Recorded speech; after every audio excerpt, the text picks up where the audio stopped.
ہمارے مفاد میں یہ کس طرح سے ہے، کوئی اس پر روشنی ڈالے کہ کیسے یہ ہمارے مفاد میں ہے یا ایون ہندوؤں کے مفاد میں ہے کہ ہم اس طرح سے ایک دوسرے کے اوپر دست و گریبان رہیں.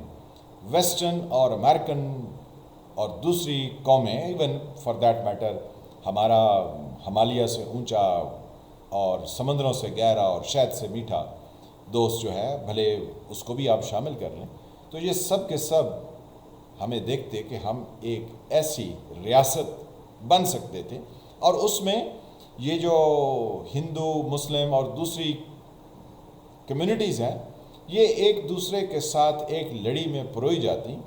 ہر کسی کو یہ ہوتا کہ اگر ہم دوسرے کے اوپر چڑھ دوڑنے کی کوشش کریں گے تو دوسرے اتنے کمزور نہیں. یوں یگانگت کا، یوں ترقی کا عمل آگے بڑھتا. لیکن ہم نے کیا کیا؟ ہم نے بیچ میں دو ٹوٹے کر کے، ایک ہم نے 1971 میں ہم سے الگ ہو گیا، دوسرا ہمارے پاس رہ گیا، جس میں ہر طرح کی دو نمبری جاری. ترقی کا عمل آپ بنگلہ دیش میں دیکھ لیجئے، ان کی جو ڈیولپمنٹ یا ان کی جو فی کس آمدنی ہے وہ ہندوستان سے کوئی 40% زیادہ ہے. پاکستان سے وہ 2 گنا نہیں بلکہ 3 گنا ہے. تو سب سے پیچھے کون ہے؟ 2 نمبر. سوری کہنا نہیں چاہیے، لیکن کیا ہے، یہاں پر 2 نمبری چل رہی ہے. آئین اور قانون پر کوئی عمل درآمد کرنے کو تیار نہیں ہے. اپنے آپ کو عقل کل سمجھتے ہیں اور پھر اس پر ڈیسیژن لیتے ہیں اور کسی دوسرے سے مشورہ نہیں کرتے. جیسے ابھی میں نے آپ سے سوال کیا کہ یہ 65 کروڑ مسلمان بنتے ہیں ہندوستان، پاکستان اور بنگلہ دیش میں. ان تمام کو سوچنے کی ضرورت ہے کہ ہم ہندوستان کی بات کریں اور یہ دیکھیں کہ ہم اتنا بڑا ملک ہو کے دنیا میں ہماری کیوں نہیں پوزیشن ہو سکتی.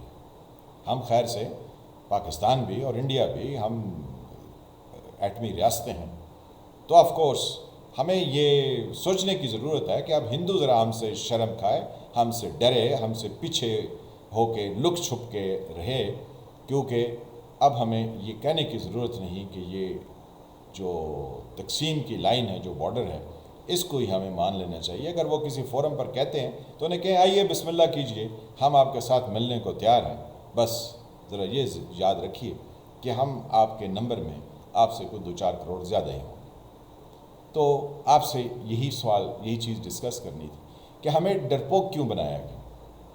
ہم ہندوؤں کے مقابلے میں کام کرتے، سکھوں کے مقابلے میں کام کرتے، ہر جگہ ان کا اور ہمارا کمپٹیشن ہوتا، چاہے پڑھائی میں ہوتا، چاہے ترقی میں ہوتا، چاہے کاروبار میں ہوتا، چاہے جنگ و جدل میں ہوتا، ہر جگہ پہ ان کے ساتھ ہماری پنجہ آزمائی ہوتی. تو پتہ چلتا کہ ہمارے مسلز کتنے ہیں اور ان کے کتنے ہیں. اب کیا ہے، یہاں پر ایک دوسرے پر کیچڑ اچھالا جا رہا ہے اور کسی طرح کی کوئی ترقی نہیں ہے. انڈیا جو ہے وہ چاند پر پہنچ گیا ہے اور ہم چاند کی ابھی صرف ڈرائنگ بنانا سیکھ رہے ہیں. یہ ہمیں روز چھتر مارے جاتے ہیں. تو سوچنے کا عمل یہ ہے کہ جو لیڈر قوموں کو ڈرپوک بناتے ہیں، انہیں کہتے ہیں تمہیں الگ سے وطن چاہیے، تمہیں الگ سے رہنا ہے، تم الگ سے رہو گے، تو پہلے اپنی قوم کو الگ سے رہنے کے سلیقے اور طریقے بھی سکھائیں. وہ تو سکھایا نہیں اور انگریز حکمران سے مل کر ایک ریاست بنا کر بیچ میں جنگ و جدل کی کیفیت شروع ہوگی. ہمیں تو لگتا یہ ہے کہ جو انگریز یہاں حکمران تھے، انہوں نے سب کانٹیننٹ کو ڈیوائیڈ اس لیے کیا کہ یہ کبھی اٹھتی ہوئی ایک عالمی طاقت کے طور پر نظر ہی نہ آئے. یہ آپس میں لڑتے مرتے رہیں. ڈیوائیڈ اینڈ رول کی پالیسی جب وہ حکومت کر رہے تھے تب چل رہی تھی، جب وہ چلے گئے تو وہ ڈیوائیڈ اینڈ رول کی پالیسی پر چلتے گئے. تو ذرا سوچئے اور کمنٹ کیجئے کہ آپ کیا سمجھتے ہیں کہ اگر ہم اکٹھے ہوتے تو کیا آیا ہماری ترقی اس سے بہتر نہ ہوتی اور ہم یہ 2 نمبریوں سے بھی باز رہتے، کیونکہ اس میں ہمارے آس پاس گلی محلے میں دوسری کمیونٹیز رہتی اور ہم شرم سے ہی کوئی بہتر مسلمان ہو جاتے. تو ذرا سوچیں. میں ہوں فیل ملک، آپ دیکھ رہے تھے ایس ٹی وی. جن فرینڈ نے چینل کو سبسکرائب نہیں کیا وہ اس کو سبسکرائب کریں، گھنٹی کے نشان کو بھی دبا دیں تاکہ آپ کو نئی آنے والی ویڈیوز ملتی رہیں. ملتے ہیں کسی نئے ٹاپک کے ساتھ، تب تک کے لیے خدا حافظ.